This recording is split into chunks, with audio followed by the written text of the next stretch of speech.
by day. Little by little, we write the story of our lives. Join author Joe Walsh on a walk down memory lane with tenacious humans who didn't let their circumstances dictate their life and what they could become. Welcome to the Lemon Tree Memoirs of Courage podcast. Welcome, everyone. I'm Joe. You're here today for our very first podcast, Memoirs of Courage, the Lemon Tree. I have a very special guest today, and her name is Sarah Burleton. I want to tell you a little bit about her. She is the author of the best-selling book, Why Me? She was born in a little town in Illinois to a very emotionally disturbed woman. Her first book, Why Me?, became an instant bestseller on Amazon and made the New York Times, USA Today, and Wall Street Journal nonfiction bestseller list. Why Me also earned the endorsement of David Peltzer's New York Times bestseller, author of a book called A Child Called It.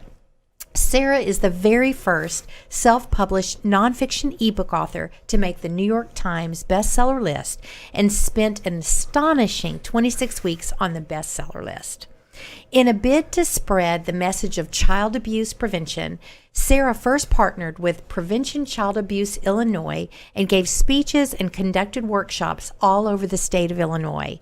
Now she travels the state as an independent child abuse advocate, speaking out against child abuse and helping those who can't help themselves. Welcome, Sarah. Thank you so much for coming. Thank you for having me. I'm so honored to be here. Well, we're thrilled. Thank you. And I love your book. Thank you. Tell me, we're going to get right to it. Tell me why you wrote the book, Why Me?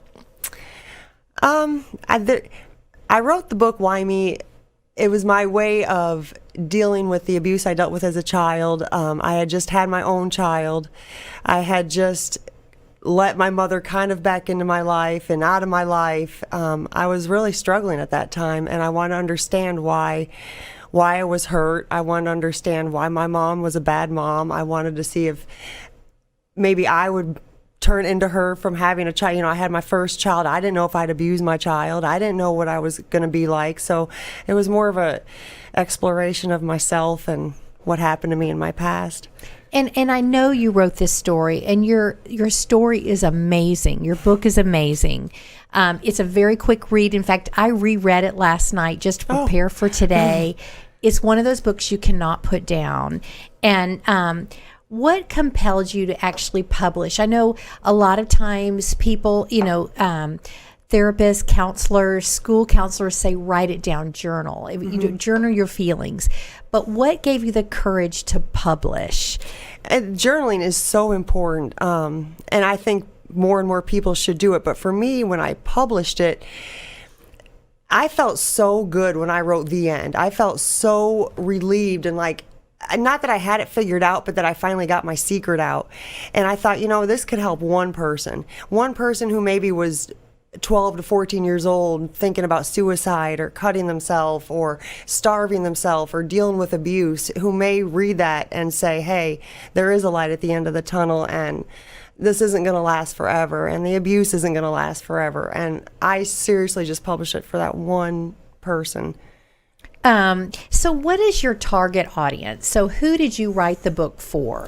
I wrote the book for 12 to 14-year-olds, basically. That was the time in my life where I was contemplating suicide the most, when I got my eating disorder, when I was doing very unhealthy things to cope with what was going on in my life.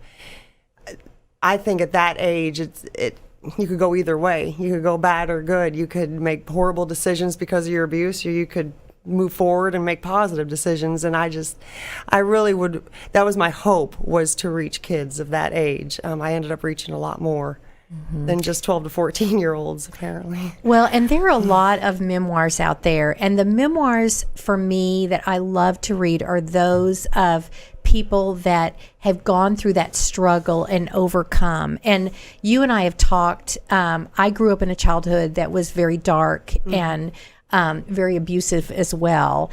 And we talk about what is it that makes the difference? What is it about people like you or me what is it that makes us say, I'm moving past my past? I am going to make a difference. and you find that strength in the struggle instead of becoming that victim of the struggle. It's easy to become a victim when you're told you're nothing your whole life, and you're going to amount to nothing, and you're a waste of time, and you should have been aborted. It's very easy to fall into victim and make bad choices. But I had examples. I told you earlier, Michael Jordan, people I would pull from for inspiration and hope, and that there was a tomorrow. I was in love with Indiana Jones. The savior that would come and rescue me from my abuse. I mean, there was always hope out there. I had a great grandfather who was wonderful about checking up on me and making sure I felt like a princess once in a while when I was going through my abuse. And my mother would tell me daily, she would either tell me daily, I can't wait till you're dead, I wish you were dead, I should have aborted you, or I can't wait till you're 18. And I heard that number 18, and I knew there was an end, and I wasn't going to turn out to be anything that she ever wanted. She wanted me to fail. She wanted me to not amount to anything, and I think I was just so stubborn that I refused to let her dictate what she was going to do to me. And look what you've accomplished. And look what you've been able to do. And look how you've helped others. And, there is strength in the struggle. And so do you ever hear from readers that your book has made a difference in their life and they've been able to move forward and push on? If you have some examples, that would be... I do. My favorite one is a girl that is one of my number one fans on Facebook. I'll just say her first name. Her name's Caroline, and she was actually on the verge of suicide with her abuse she was dealing with, and found something in my book that made her say, I'm going to be like Sarah, and I want to be like Sarah. And that girl I still stay in touch with. That one got me the most. I also truly appreciate the people that'll write to me and say, I don't feel alone anymore.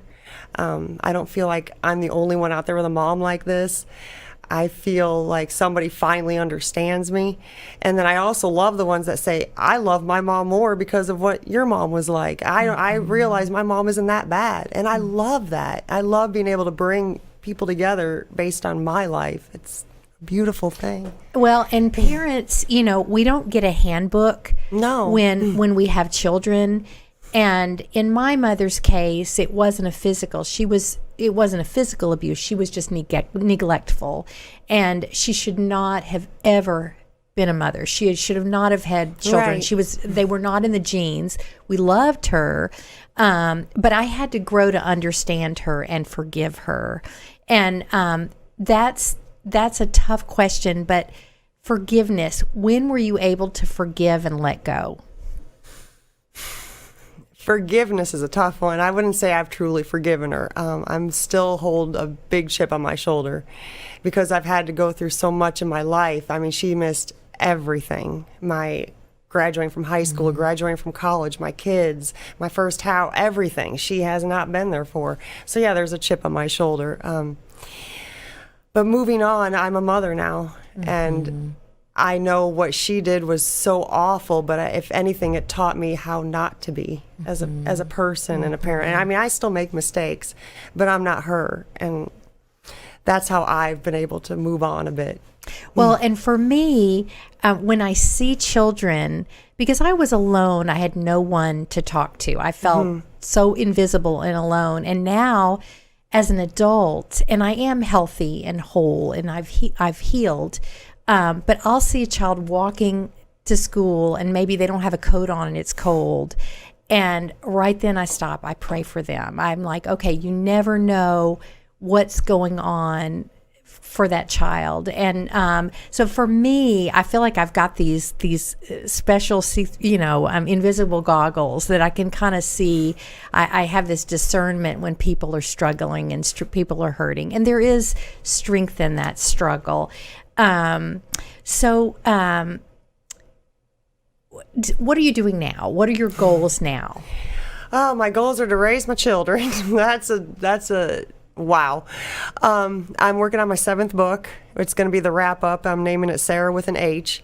It's just kind of the wrap, because abuse, even though it stops, the scars, I feel, and it makes you feel stupid because you're like, I'm 40 years old. Why in the world am I still upset about something that happened to me.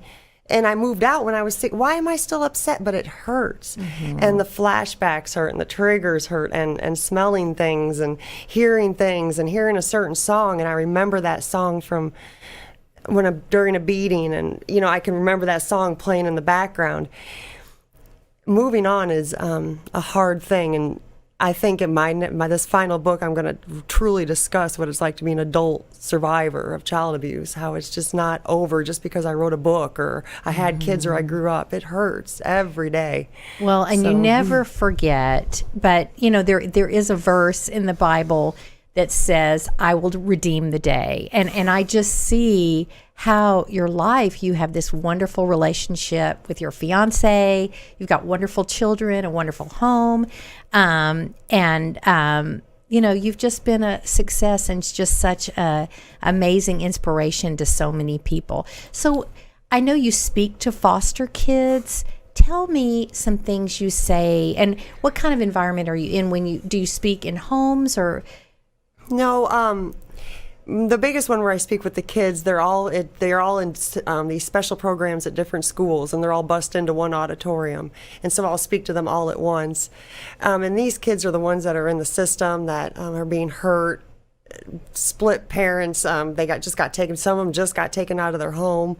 And those kids, all they want is someone who understands, that's not a therapist who is sitting in an office and is just listening for the hourly bill rate. They want to hear from somebody that actually felt what they felt. These kids want to come up and touch my scars. They want to touch my forehead where my skull's broken. They want to touch my scars where my mom burned me. They want to feel, because they need to understand they're not alone. And that's the biggest part of being abused. You feel so alone, so you become this soldier of you're going to do everything on your own. And it's a tough way to go through life. But they need, I think I give them hope. They say I give them hope. I know you struggled with anorexia. Yeah. And you've got that book. And have you been able to help others with that book? I wrote Anorexic Annie, and I think anorexia is such a hidden disease. A lot of people don't like to even admit they have it. Just like they don't like to admit they're being abused, they certainly don't want to admit they're starving themselves, because when you say you're starving yourself, how many people look at you like you're crazy, like, what's wrong with you? Why don't you just eat? How hard is it to pick up food and eat? And it's not about that. Anorexia is about not having control over anything in your life and needing control over something. And I can control that number on the scale. I can control it. And I still struggle with that today. And you're open and share that in that book. So if there's someone that needs some encouragement with anorexia, and that one's called Anorexic Annie, because that was my mom's nickname for me when I was anorexic. She always had to make up nicknames for me. I have one kidney, which I was born that way with a problem, so she called me Kidney Kate, or Anorexic Annie, or when I was hit puberty, it was Thunder Thighs or Cow Hocks. There was always something, and so I thought it was very fitting to name my book after the nickname she gave me. Well, in the book, you talk about sending an email to your mother. I did. And can you share a little bit about that and her response? I had to say my goodbye, and I'm better at writing than anything. And I had to tell her exactly what she did, and I had to do it in a way to where she couldn't sit in front of me and just shake her head no and call me crazy. I just had to get it all out. And so I decided it was time to write to this woman and tell her exactly how she made me feel. And she just wrote me back and said exactly what she'd say to my face: God, you're crazy. And that was it. That was the last I've ever heard from her. I'm so sorry. Don't be sorry. I mean, I'm better off. I don't know who my real dad is, but I don't know him. Is he still alive? Yeah, and for a long time I didn't even believe he was my dad, because my first memory of this man, he gave me up in a courtroom when I was 6 years old. I remember him signing me away to my stepdad.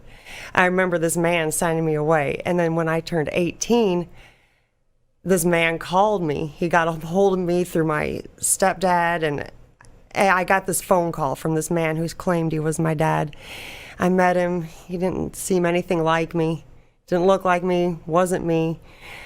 swore it wasn't my dad, but just come to recently find out he actually was my father. So dealing with that abandonment of him walking out on me twice, and then my mom not even liking me, it's hard to deal with that.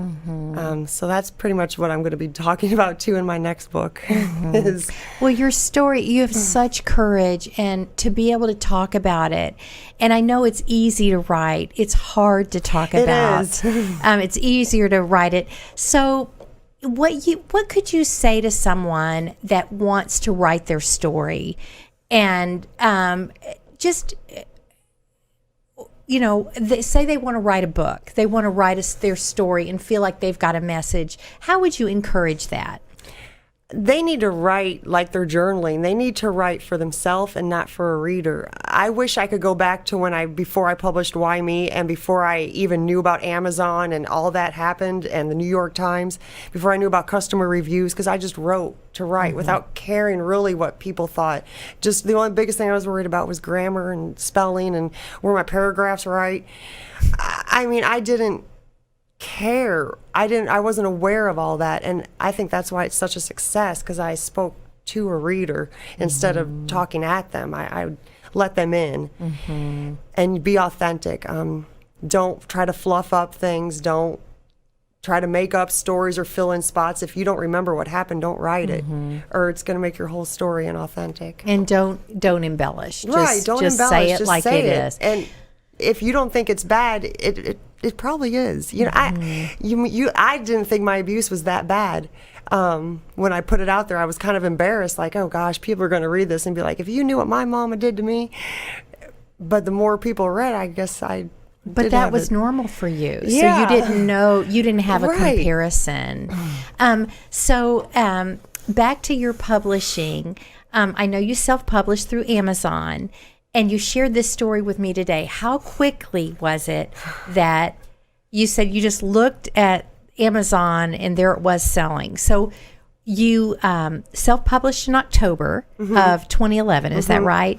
And so when did it start hitting the New York Times? It blew up at It got big at Amazon like right after that first December 2011, right after Christmas. And I think it's because everybody got new e-readers. I think that was a big Kindle year. But then once in 2012, towards the end of 2012, I actually just Googled my name and found out I was on the New York Times. I thought they'd send a letter or something or an email and be like, hey, congrats.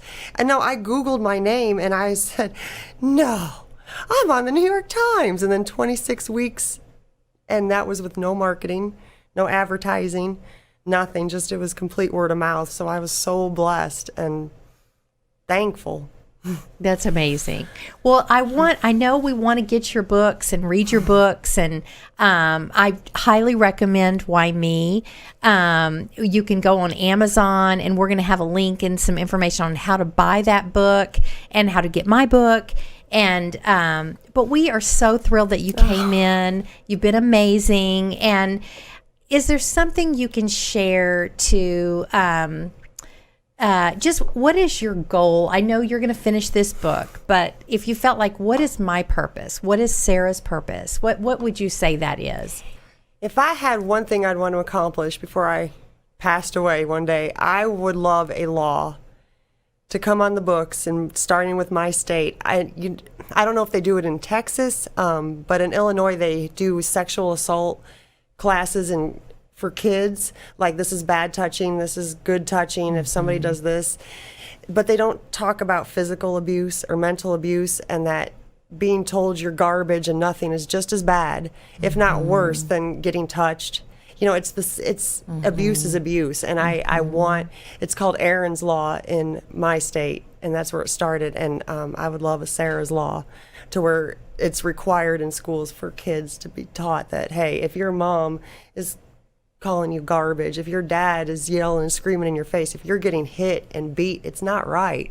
Because kids, I think, well, we're not being sexually abused, so it's not abuse. It is, and that's my goal. I would love a Sarah's Law. That would be awesome. Thank you so much thank for you. today. And thank you for answering questions. And you can find Sarah on your Facebook page. Yeah, I'm not much on social media, but you can find me on my author face or email me.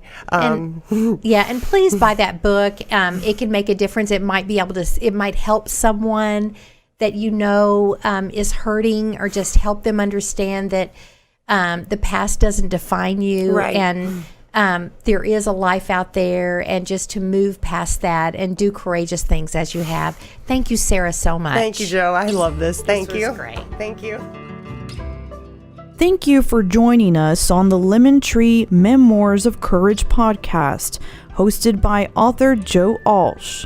You can find more information on Joe's beginnings and the Lemon Tree at thelemontreebook.com.